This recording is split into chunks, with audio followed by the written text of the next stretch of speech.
Even if you're budgeting and you're doing a great job, you could still be making some of the common mistakes that are throwing off your entire spending plan. Welcome back to my channel. My name is Lucy. In today's video, we're going to go over 8 of the most common mistakes that you could be doing with your budget and how we can fix that. Before I get into these common mistakes, if you are new here, this channel is all about personal finance and investing. We talk about how you can save money and how you can ultimately improve your financial plan so that you can live the life that you want. So do consider subscribing so that you can receive more tips how to make better decisions with your money. Everyone's budgeting style is different because everyone's income and expenses are different. So you really have to personalize it so that it meets your financial needs. You really have to think about yourself and plan accordingly to your financial goals.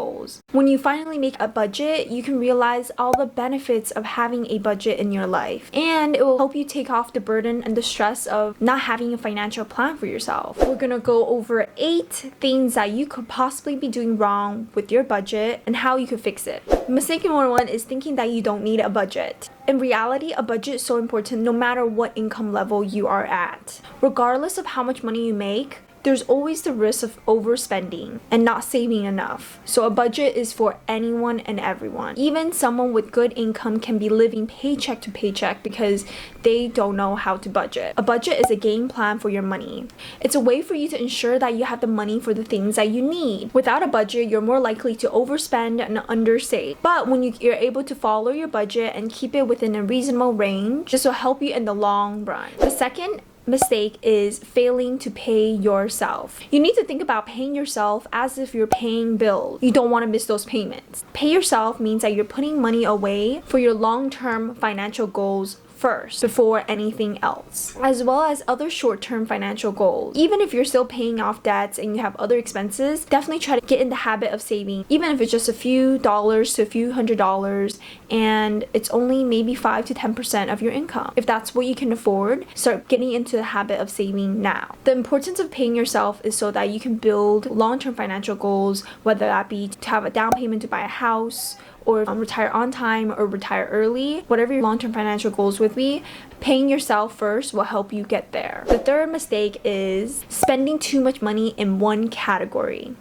So I love using the 50-30-20 rule, which is a budgeting framework. I like this framework a lot because it helps you coordinate how much money should go into each category. So you have 50% of your income under needs. Needs include your rent, your mortgage, utilities, insurance, debt. Your wants is 30%, which consists of eating out, shopping, subscriptions, hobbies, and lastly, your savings. This is the portion that needs to be at least 20%.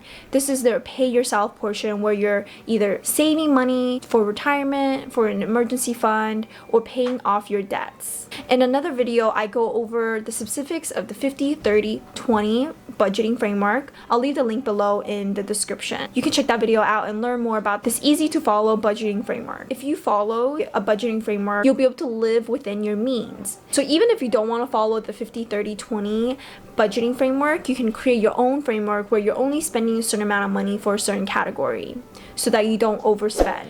Mistake number 4 is not counting for emergencies and irregular expenses. You want to be sure that you're preparing for any future expenses that could cause a toll on your savings. And so when you don't have a solid plan for your emergencies, you may be stuck in a sticky situation. And so therefore you want to be able to prepare for these emergencies that may pop out of nowhere, and you want to be able to have the money to cover it. So 2 things to consider is to start having an emergency fund and a sinking fund. An emergency fund can cover between 6 to 12 months of expenses, and so just in case you lose your job or you lose your main source of income, you have the money saved up for you to sustain your life until you are able to find another job. A sinking fund is a type of fund that is set up purposely to pay for upcoming debts or expenses. So for example, if you know Christmas is coming up and you'll be spending $1,000 for Christmas gifts, so instead of shelling out $1,000 in December to pay for those gifts, you'll prepare for it in advance. You're putting away $100 every month for 10 months to prepare for the $1,000 that you will be spending in December. Another situation would be if you're going on vacation where you're going to be spending a certain amount for flights, the hotel, food, and transportation. You calculate how much you could be spending on this trip, and you try to figure out how many months in advance you start putting away so that you can prepare for this upcoming trip. So how you would do about it is first find the total cost and then divide it by how many months you're going to incur that cost, and you save that amount into a savings fund each month. Before I move on to mistake number 5, if you enjoyed this video so far, give it a thumbs up, and if you have made any of these budgeting mistakes, leave it in the comments below. Mistake number 5 is when doing budgets, you're using your gross income. The starting point for your budget should be your net income, what you take home after taxes and deductions. If you're using your annual salary, the gross income, then you're overstating how much money you're bringing home. If you're budgeting with more money, then you're also more likely to be spending more money. And so the goal of this budget is to really be accurate with your income and expenses. So being accurate means that you're accounting for the income that you receive, which is your take-home pay. Mistake number 6 is guessing your monthly expenses. You want to try to make it as accurate as possible and not guess how much you'll be spending. It can lead to overstating your expenses, but it can also lead to understating your expenses. If you don't have a clear idea of how much money is actually leaving your account, then you don't really have a clear budget. So how you want to make it accurate is to track your expenses within a 4-week or a month period, depending on your budgeting plan. Pull out your bank statements, or if you have an expense tracker app, use those to get an idea of what your actual spendings are. You want to try to divide your expenses based on your fixed expenses and your variable expenses. So your fixed expenses are what you know you need to pay every month. So that could be your rent, which is fixed, insurance. Variable expenses include utilities, groceries. Those could fluctuate throughout each month. So track your expenses, get an accurate picture of how much you are actually spending. Mistake number 7 is not actually tracking your budget. Having a visualization, whether that be on paper, spreadsheet, or app, can actually be helpful. It can show you how you have followed your budget or have not followed your budget for that month, and how you can move forward each month. And everyone has their own way of budgeting. You may want to try different budgeting methods before you choose the one that works for you. It's something that you're going to have to test and try out for yourself to see what works best for you.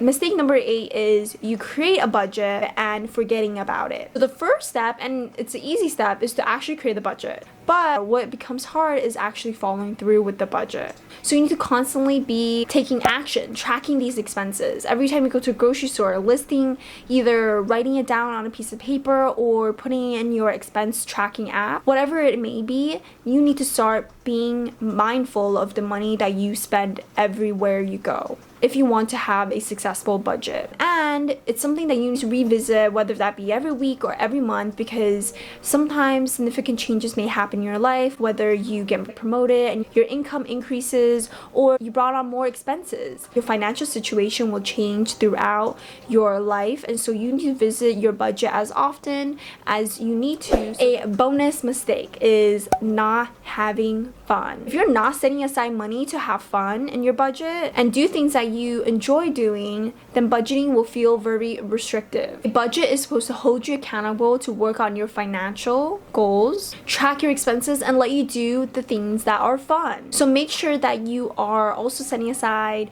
money to have fun. So I hope you enjoyed this video about 8 of the most common budgeting mistakes. If you enjoyed it, give it a thumbs up and leave in a comment below what other mistakes that you have made when budgeting. Do subscribe to my channel if you're interested in learning more about improving your financial future. I post videos every week about personal finance and investing. Check out this video about other ways for you to make some extra income.